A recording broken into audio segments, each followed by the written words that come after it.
जब आप एक स्थान से दूसरे स्थान जाने को होते हैं, किसी यात्रा पर निकलने को होते हैं, तो यात्रा के पूर्व कुछ तैयारी करते हैं। बिना तैयारी के यात्रा में अशुभता होती है। और जब भी आप तैयारी करते हैं तो उसका आधार होता है पूर्व आकलन। मुझे अमुक जगह जाना है, वहाँ क्या सिचुएशंस हो सकते हैं, वहाँ की परिस्थितियाँ क्या होगी और मुझे किन किन बातों को फेस करना पड़ेगा, किन किन बातों का सामना करना पड़ेगा। उस हिसाब से आप लोग अपनी तैयारी करते हैं। और जब आप पूरी तरह से तैयार होकर के तैयारी के साथ यात्रा पर निकलते हैं तो आपको यात्रा का पूर्ण आनंद मिलता है। आज मैं आपसे उसी तैयारी की बात करने जा रहा हूँ। आज बात है त की। आप मेरी बात सुनने के लिए तैयार हैं? तैयार भी हैं और तत्पर भी हैं। वस्तुतः तैयारी का सवाल है। मनुष्य के जीवन की एक बड़ी विडंबना है कि वो दुनिया की बातों में जितनी तत्परता दिखाता है, पारमार्थिक क्षेत्र में आगे बढ़ने के लिए प्रायः तैयार नहीं होता। आपसे अगर कोई व्यक्ति किसी मौज मस्ती की बात करे, गोरख धंधे की बात करे, दुनियादारी की बात करे, तो उसके लिए मन बहुत जल्दी तैयार हो जाता है। लेकिन त्याग तपस्या की बात करे, संयम साधना की बात करे, पुण्य आराधना की बात करे, लोक कल्याण की बात करे, तो उसके लिए मन जल्दी से तैयार नहीं होता। आज हमें बात करनी है कि मेरा मन किसके लिए तैयार है और किसके लिए मुझे मन को तैयार करना है। मेरी तैयारी कैसी है और मुझे कैसी तैयारी करना है। आज अपने मन से पूछो, पाप कार्य के लिए मन 24 घंटे तैयार है, पर धर्म कार्य के लिए कितना तैयार? बोलो। आप लोग कहते प्रभु भजन को आलसी, भोजन को तैयार, तुलसी ऐसे नरन को बार बार धिक्कार। ये कहावत है। मुश्किल ये है कि हम दुनियादारी की बातों में हर पल तैयार है, पर जिसके लिए हमें तैयार रहना चाहिए उसके प्रति उदासीन क्यों? मन की दुर्बलता है। मन में संस्कार कुछ ऐसे पड़े हैं जिनके कारण मन हर पल उन बातों के लिए उत्सुक रहता, उत्साहित रहता है। अनादि के संस्कार कुछ ऐसे बने हुए हैं जो गोरख धंधे के हैं, भोग विलास के हैं, मौज मस्ती के हैं। उनमें हमारा मन बहुत जल्दी उलझ जाता, आकर्षित होता है। आज हमें अपने मन को मोड़ना है। मन को मोड़ना है। जिसके लिए अब तक वो तैयार नहीं हुआ उसके लिए उसे तैयार करना है। अपने मन से पूछो, तुम्हारा मकसद क्या है? अपने जीवन में चाहते क्या हो? मन से पूछो, क्या चाहता है मन? सुख शांति कहता है मन। जब भी पूछोगे क्या चाहते हो? सुख शांति।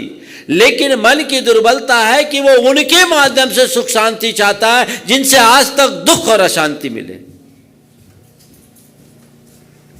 जैसे कोई उदंड बच्चा होता है, उच्छृंखल प्रवृत्ति करता है, गलत रास्ते पर जाता है।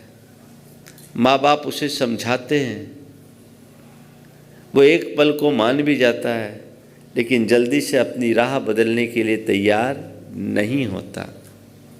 और नन्हे बच्चे को बताने पर वो जल्दी से राह बदलने के लिए तैयार नहीं होता। वैसे ही हमारा ये उद्दंड मन है जो बार बार समझाने के बाद भी सतपथ पर चलने के लिए तैयार नहीं होता। इस मन को तैयार करना है, विपथगामी मन को सतपथ पर लगने के लिए तैयार करो। और अगर इसके लिए तुम्हारा मन राजी हो गया तो फिर तुम अपने मन के मालिक हो गए, शहंशाह बन गए।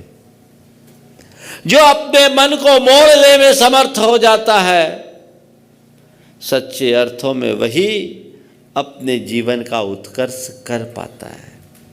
तो आज मैं आपसे बात कर रहा हूं मन को तैयार करने के लिए। दो तरह के लोग दुनिया में दिखते हैं। कुछ लोग हैं जो पाप के कार्य में 24 घंटे तत्पर रहते हैं, उसके लिए कहो तुरंत तैयार, भैया ये काम करना है, राजी, तैयार, बोले हम तो खड़े। अच्छे कार्य के लिए उनसे बोलो 100 बहाने। और कुछ लोग ऐसे हैं जिनको अच्छा अवसर आता है, सूचना पाते ही वो तैयार हो जाते हैं। तुम कहाँ हो? मनुष्य की जैसी रुचि होती है वैसी तत्परता होती है और उसी अनुरूप तैयारी होती है। अगर रुचि भोग की है तो तुम भोगों के लिए तैयार होगे, और रुचि धर्म की है तो तुम्हारा मन धर्म के लिए तैयार होगा। अपनी रुचि का परीक्षण करो, मेरी रुचि कैसी है। अगर पाप रुचि है तो मुझे उस रुचि को बदलना है, पाप रुचि को पुण्य रुचि में बदलना है। आप तैयार हो? हाँ? सबसे पहले रुचि बदलिए। किसको बदलिए? रुचि बदलने को तैयार हो जाइए। रुचि बदलने के लिए तैयार हो, इसका मतलब हम क्या करें? अपनी रुचि को बदलने के लिए क्या करें? तो सबसे पहली बात, अगर रुचि बदलना चाहते हैं तो आप संगति करें, सत्संगति करें। जैसे लोगों की संगति में आप रहेंगे, आपकी वैसी अभिरुचि होगी। कहा जाता है जैसी संगत वैसी रंगत। पापियों के मध्य रहोगे पाप रुचि बढ़ेगी, और धर्मी के मध्य रहोगे तो धर्म रुचि बढ़ेगी, पुण्य रुचि बढ़ेगी। आप अगर चाहते हैं और इस बात के लिए तैयार हो कि मुझे पाप रुचि को समाप्त करके धर्म रुचि जगानी है, पुण्य रुचि जगानी है, धर्म के क्षेत्र में आगे बढ़ना है, तो अपने मन को पहले इस बात के लिए तैयार करो कि अब मुझे सत्संग में रहना है, अच्छी संगति करना है, सत्पुरुषों का सानिध्य लाभ लेना है। यदि ऐसा सत्संग तुम्हारे जीवन से जुड़ गया तो जीवन का रंग बदलेगा, ढंग बदलेगा, तुम्हारा अंतरंग बदलेगा। रुचि बदलिए। जिन बातों में अब तक तुम्हारी रुचि रही है उसने तुम्हारे जीवन का पतन किया है। अब ऐसी रुचि जगाओ जिससे जीवन का उत्थान हो। रुचि बदलिए, और रुचि बदलने के लिए मनुष्य को पहले संगति बदलना है। सत्संग की अभिरुचि जितनी आपकी गहरी होगी, जीवन का पथ उतना प्रशस्त होगा। तो अपनी रुचि बदलने के लिए पहला सत्संग। महाराज सत्संग में रुचि हो तब तो मुश्किल है।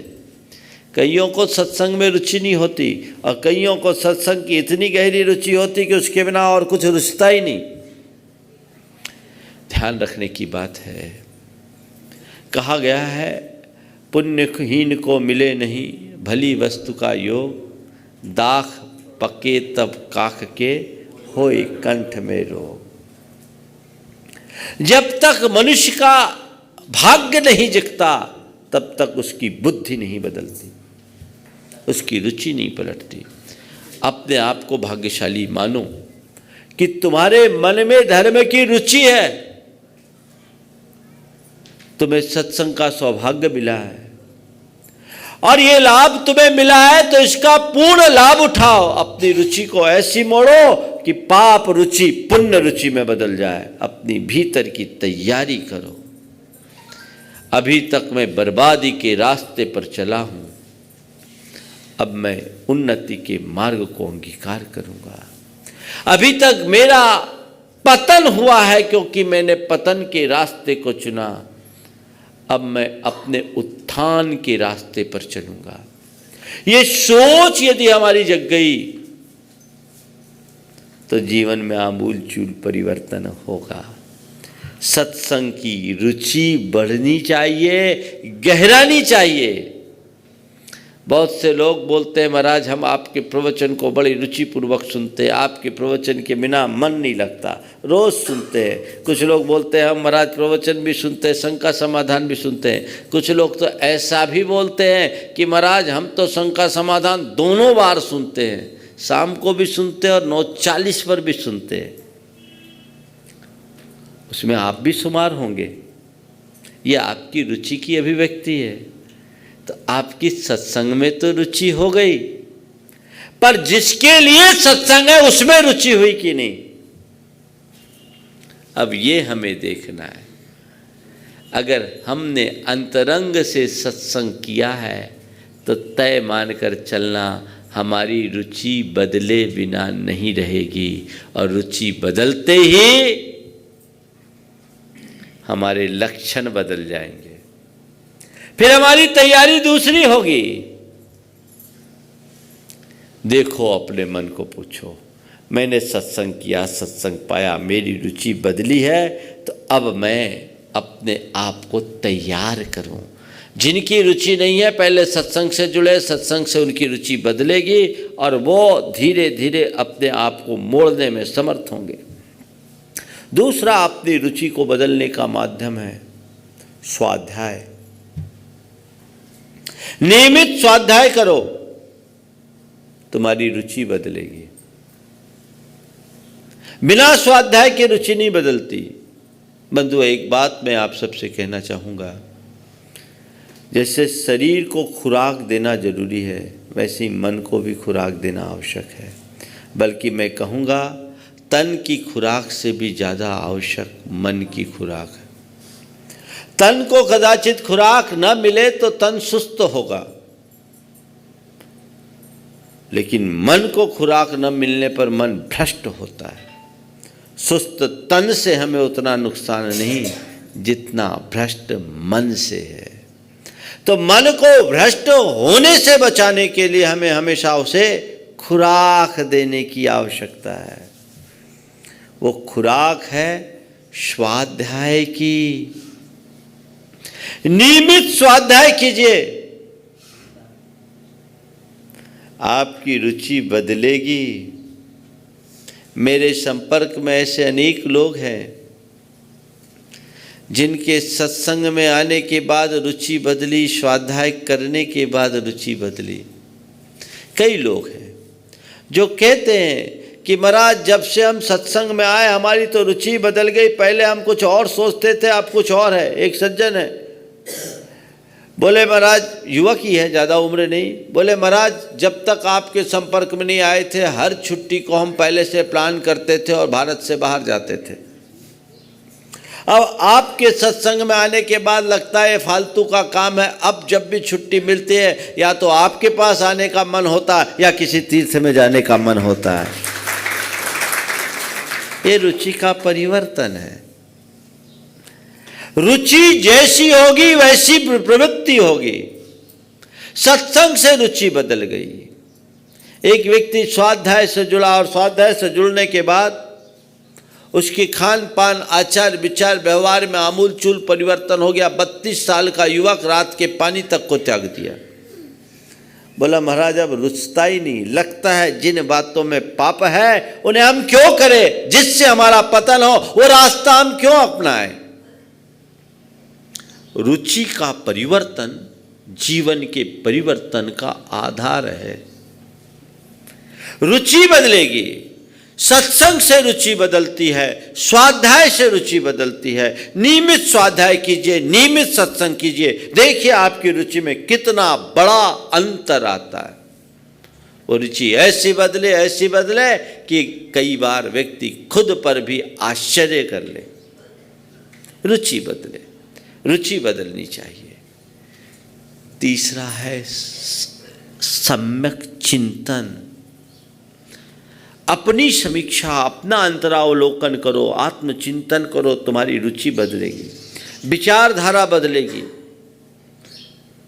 तुम्हारे अंदर उत्साह जगेगा सन्मार्ग पर चलने का।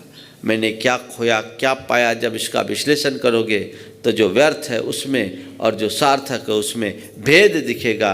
व्यर्थ की रुचि घटेगी और जो अर्थवान है उसके प्रति तुम्हारी रुचि और तुम्हारा उत्साह उत्तरोत्तर बढ़ेगा। तो स्वाध्याय, सत्संग, स्वाध्याय, सम्यक चिंतन हमारी रुचि को बदलने का अनुपम आधार है। इनका अवलंबन लेकर अपनी रुचि को यदि हम बदलने में समर्थ होते हैं तो वो हमारे जीवन को कामयाबी के शिखर पर पहुंचा सकती है। नियमित ऐसा कर्म हमें करना चाहिए जिससे मेरी रुचि बदले। रुचि बदलने के बाद फिर अब तक जिसके लिए मन राजी नहीं था, अब हर पल उसके लिए राजी होगा।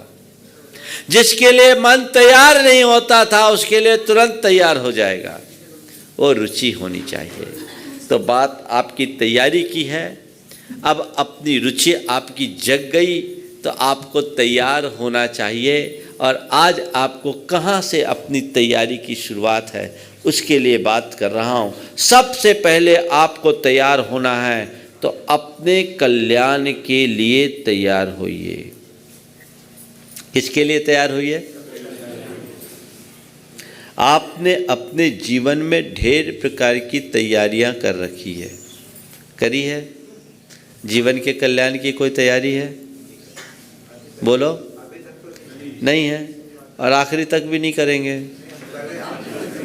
क्या हो गया? अगर तुम्हारे जीवन में तुम कुछ पाना चाहते हो तो सबसे पहले तैयारी मेरे कल्याण की। तुमने दुनियादारी की खूब तैयारियां की, उसका खूब प्रबंध किया। अपने आत्मा के कल्याण के लिए, अपने जीवन के उत्थान के लिए कौन सी तैयारी है? पर तैयारी कब होगी? जब कल्याण के लिए तैयार होगे। कल्याण चाहते हो? हाँ, ईमानदारी से बोलना। कल्याण चाहते हो? सब अपने कल्याण के लिए तैयार हो? हाँ, पक्का? बहुत अच्छे लोग हैं, सब कल्याण के लिए तैयार हो। मान लो अभी ऐसी कोई व्यवस्था बताऊं कि अभी अभी एक वैकेंसी निकली है और उसमें तुम्हारा नंबर है, तुम्हारा कल्याण होगा, चलो हमारे साथ, चलोगे? क्या बोलोगे? हाँ, थोड़ा टाइम दे दो, है ना? हाँ, यही हमारी दुर्बलता है। हम शब्दों में कल्याण की बात भले कर लेते हैं लेकिन भीतर से कल्याण की कोई तैयारी नहीं है। आप लोग कहते हो कल्याण होगा, हमें कल्याण करना है और हमारे अपने जीवन का उद्धार करना है, आगे जाकर सदगति में जाना है। सब चाहते हैं? कोई चाहता है नरक जाना? हाँ, कोई नहीं चाहता। इसीलिए तो मरने के बाद सब स्वर्गीय बन जाते हैं। हाँ, मरणोपरांत सबको स्वर्गीय बना दिया जाता है, एक भी नरकी नहीं बना। हालांकि ज़्यादातर नरक ही जाते हैं, पर स्वर्गीय, क्योंकि नरक कोई नहीं जाना चाहता, स्वर्ग जाना चाहता है। तो भैया स्वर्ग जाना चाहते हो तो स्वर्ग जाने के लिए जो तैयारी आवश्यक है वो है।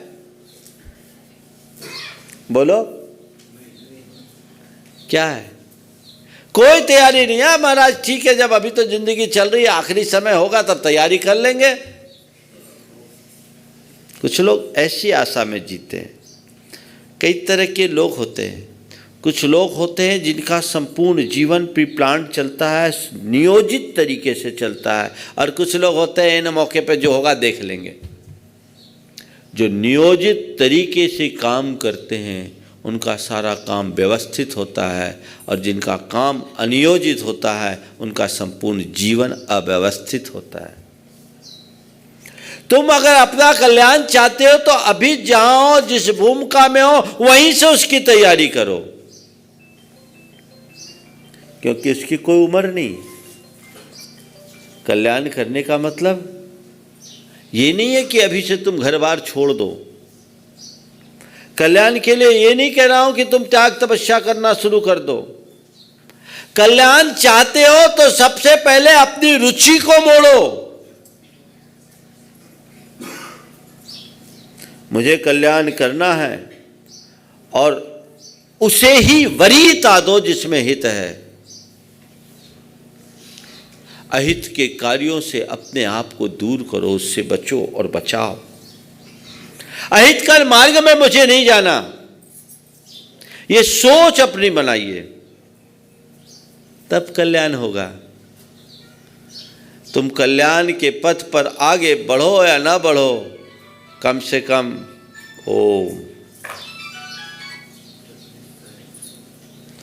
कल्याण के पथ पर आगे बढ़ो या ना बढ़ो, कम से कम अकल्याण का काम न करने के लिए तो तैयार हो जाओ। अभी तो वो ही नहीं छूटता, कैसे होगा कल्याण?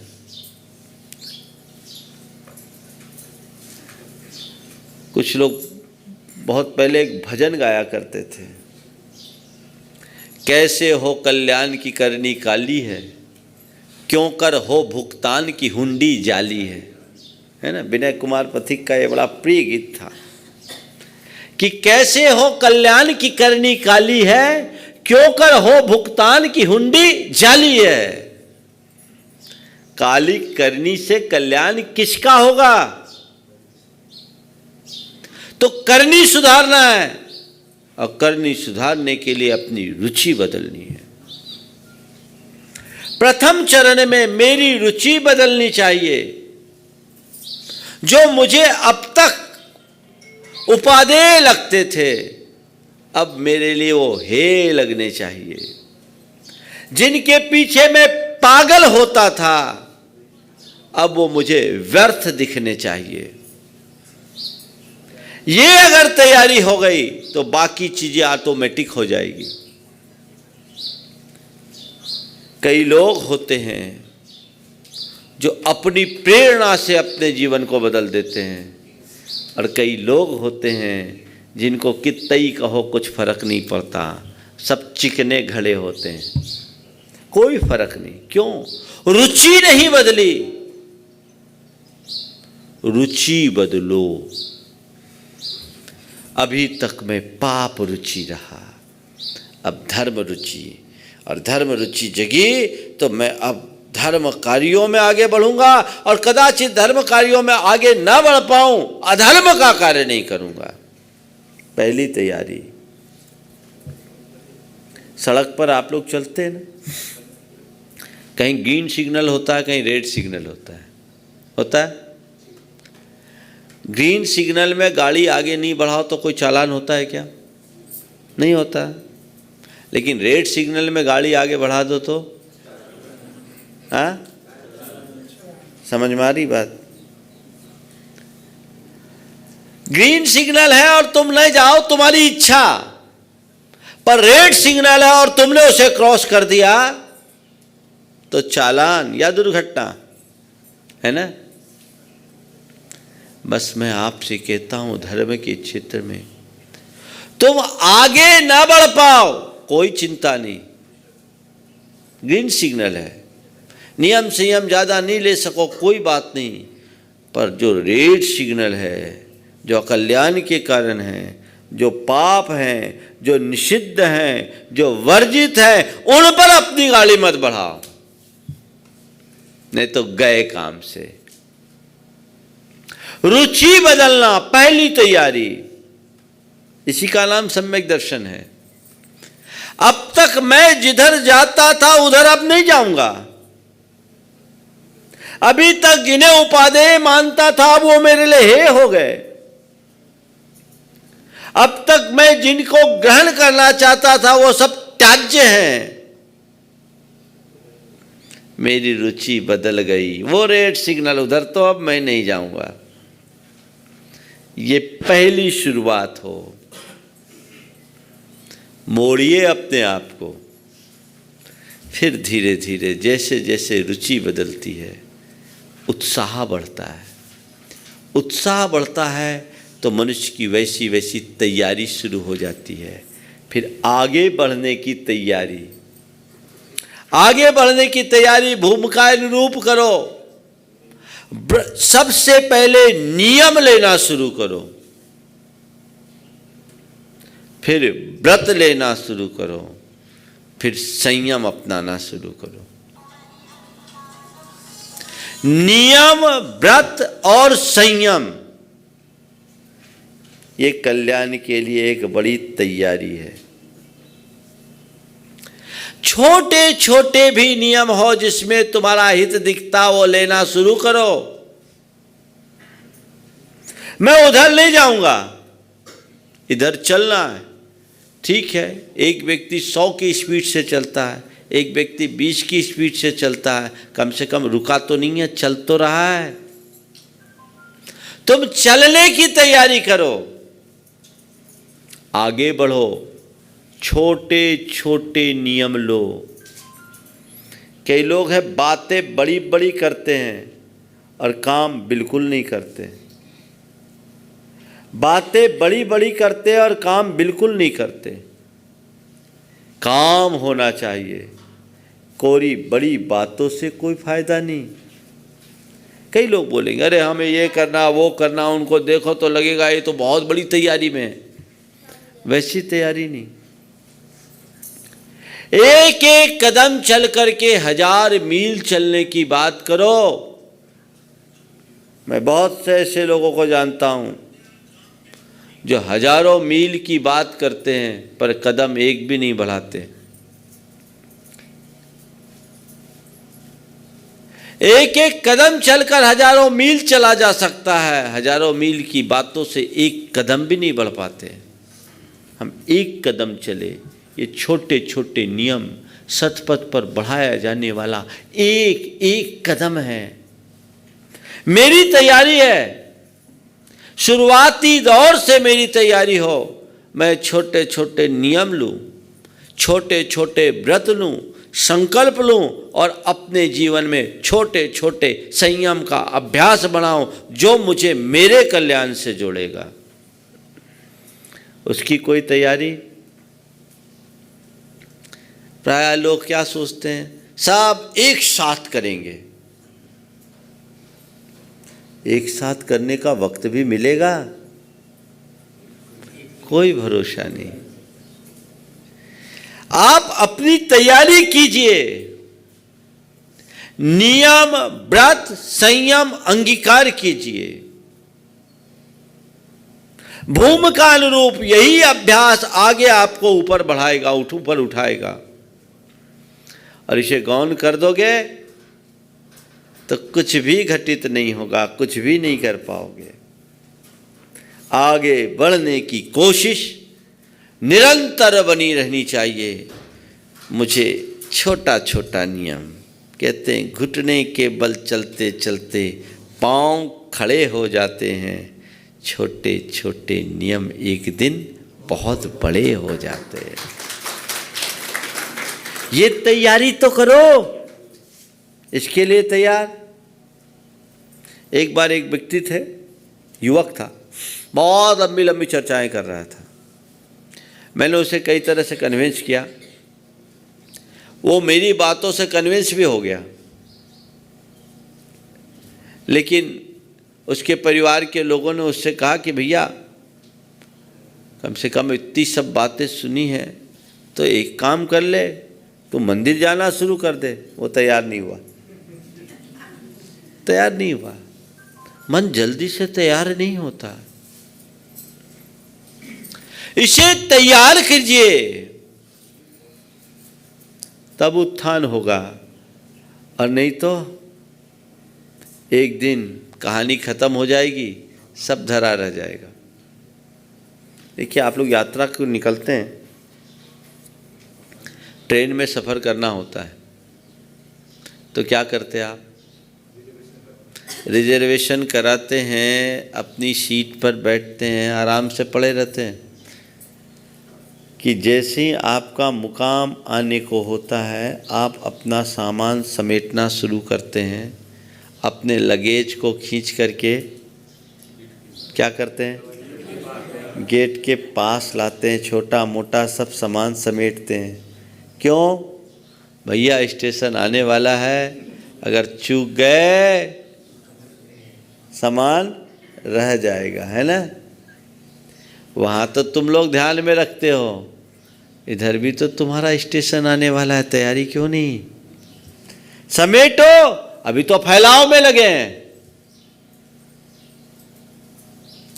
नियम, व्रत, संयम अपने आप को समेटने का एक माध्यम है। अपने जीवन के प्रारंभिक दौर में आप नियम, व्रत, संयम के साथ अपने जीवन का थोड़ा विस्तार देना है, दो। लेकिन जीवन के उत्तरार्ध में विस्तार नहीं, अपने आप को समेटने की कोशिश करो। अब फैलाव नहीं, संकोच होना चाहिए। अपने आप को अब समेटना है। क्यों? अब मेरा पड़ाव आने वाला है, इन्हीं में उलझ जाऊंगा तो गया काम से। और एक बात बोलूं, अच्छी जर्नी कब होती है? बोलो।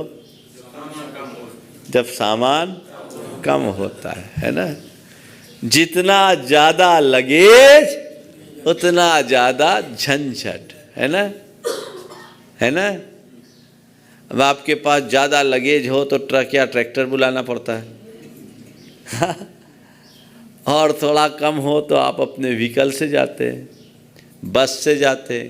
ट्रेन से जाना होता है तो और थोड़ा कम लगेज ले जाते हैं। जितना, और प्लेन से जाना हो तो नाप तोल करके जाते हैं, क्योंकि लगेज झंझट वाला है।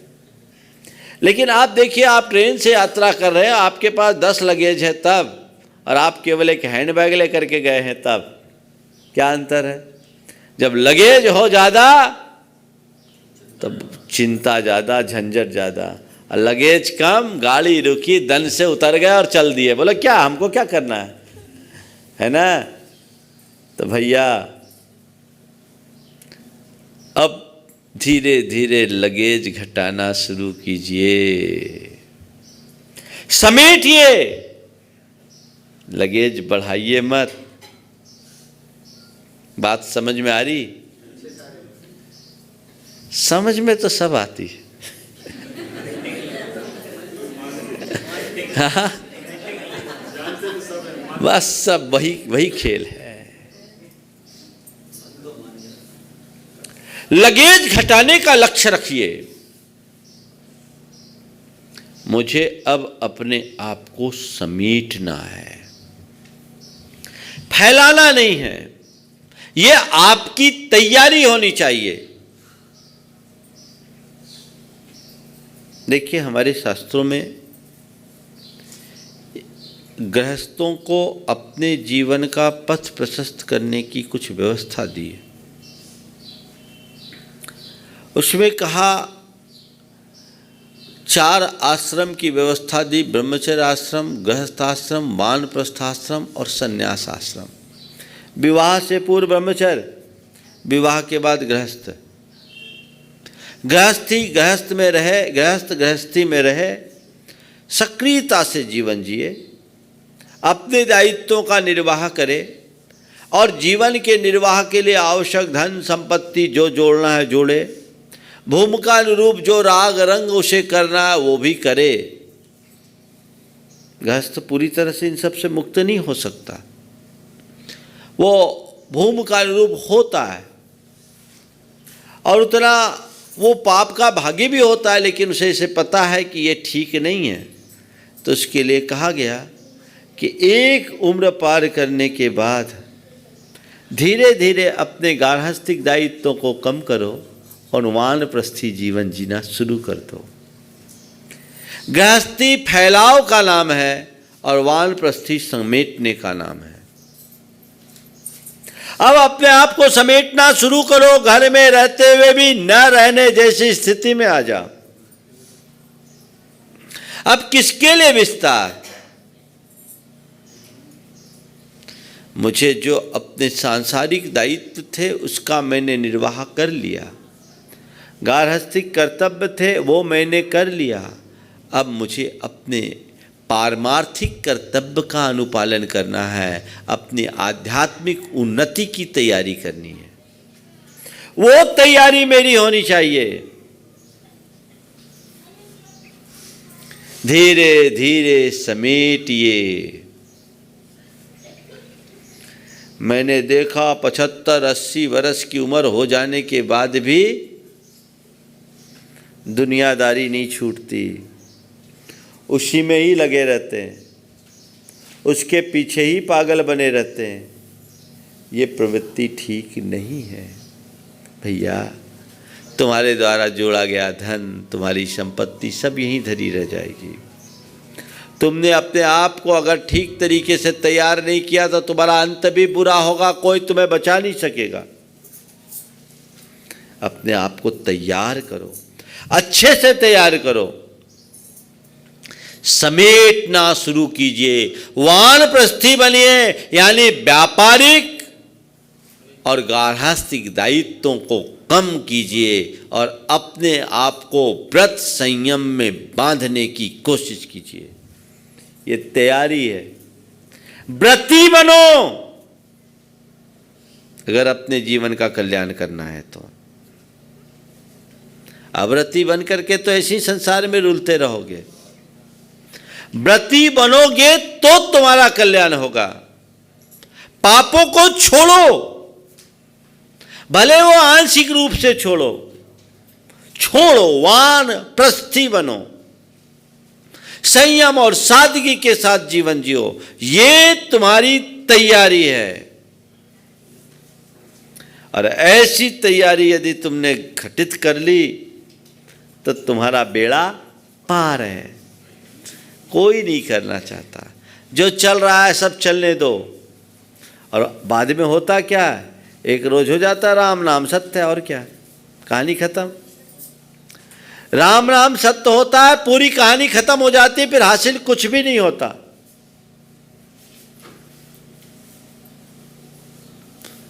नहीं, जो मनुष्य जीवन मिला है बहुत कठिनाई से मिला है, दुर्लभता से मिला है, इसे व्यर्थ मत गवाओ।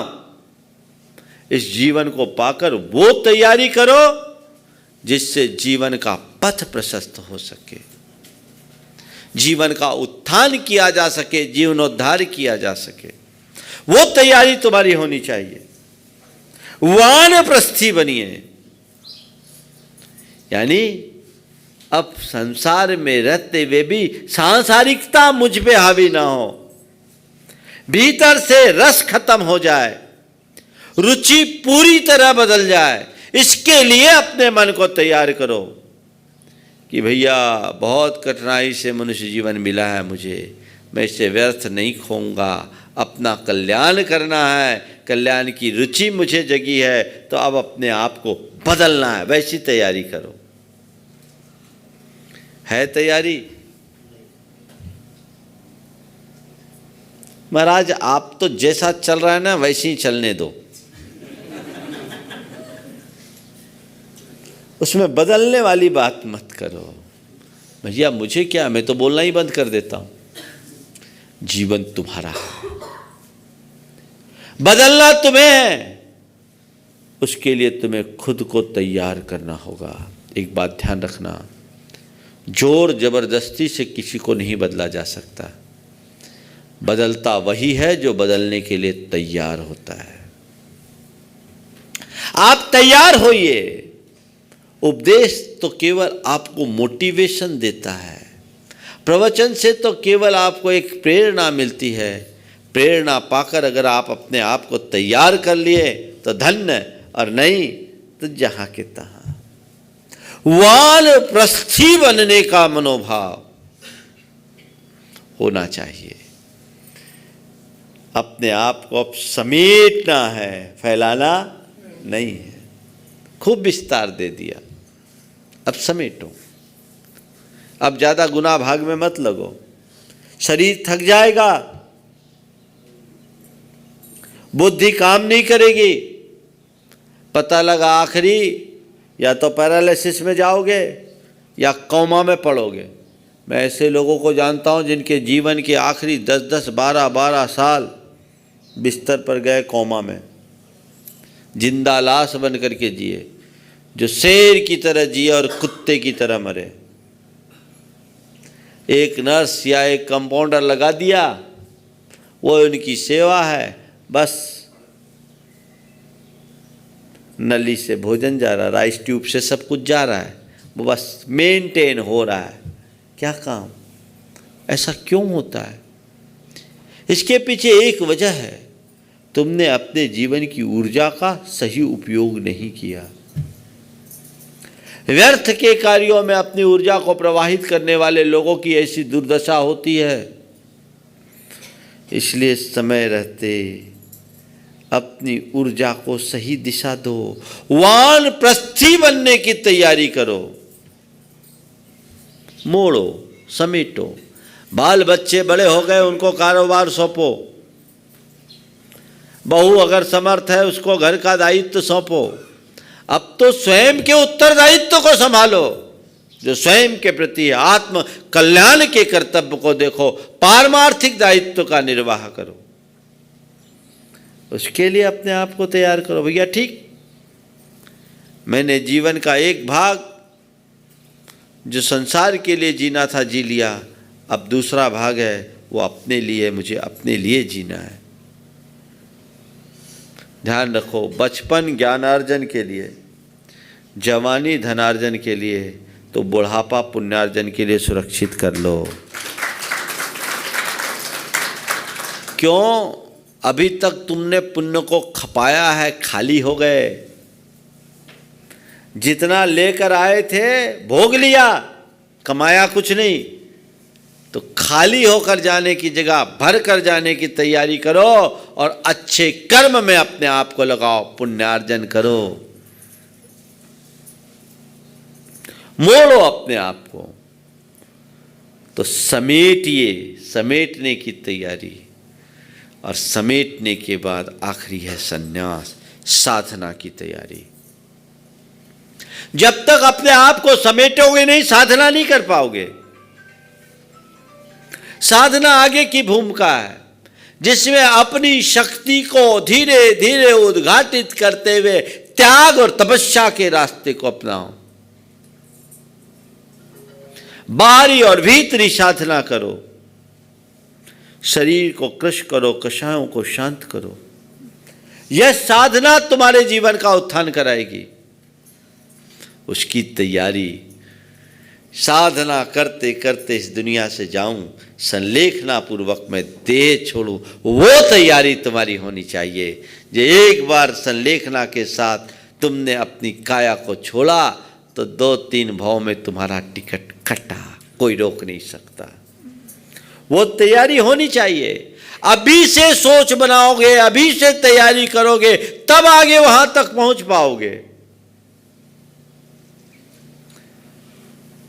केवल शरीर को पोसते रहोगे और गोरख धंधे में लगे रहोगे तो अस्पताल में ही मरोगे और कहीं नहीं जाओगे, वहीं मरना पड़ेगा।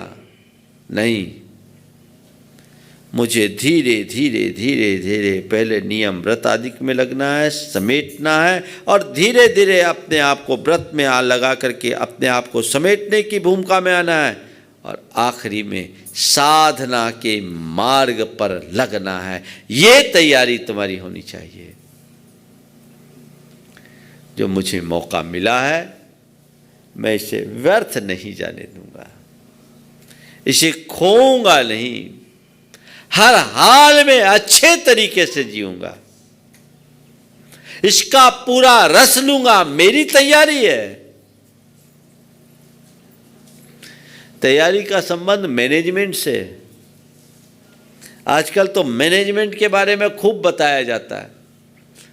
पर वो सब बाहरी मैनेजमेंट की बात है। धर्म भी भीतर के मैनेजमेंट की बात करता है, इनर मैनेजमेंट, सेल्फ मैनेजमेंट। अपने जीवन के कल्याण की पूरी योजना बननी चाहिए, वैसी तैयारी होनी चाहिए और उसी तैयारी के साथ जीवन बिताना चाहिए, तो कभी हम फेल नहीं होंगे, हमारा जीवन कभी विफल नहीं होगा। अनंत जीवन हमने व्यर्थ में गंवा दिया।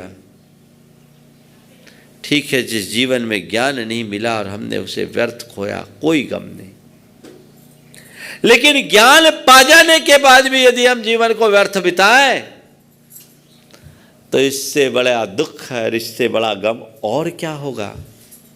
यह हमें सोचने की बात है, दिशा मोड़ने की जरूरत है, तब हम कुछ कर पाएंगे, अन्यथा और कोई रास्ता नहीं है।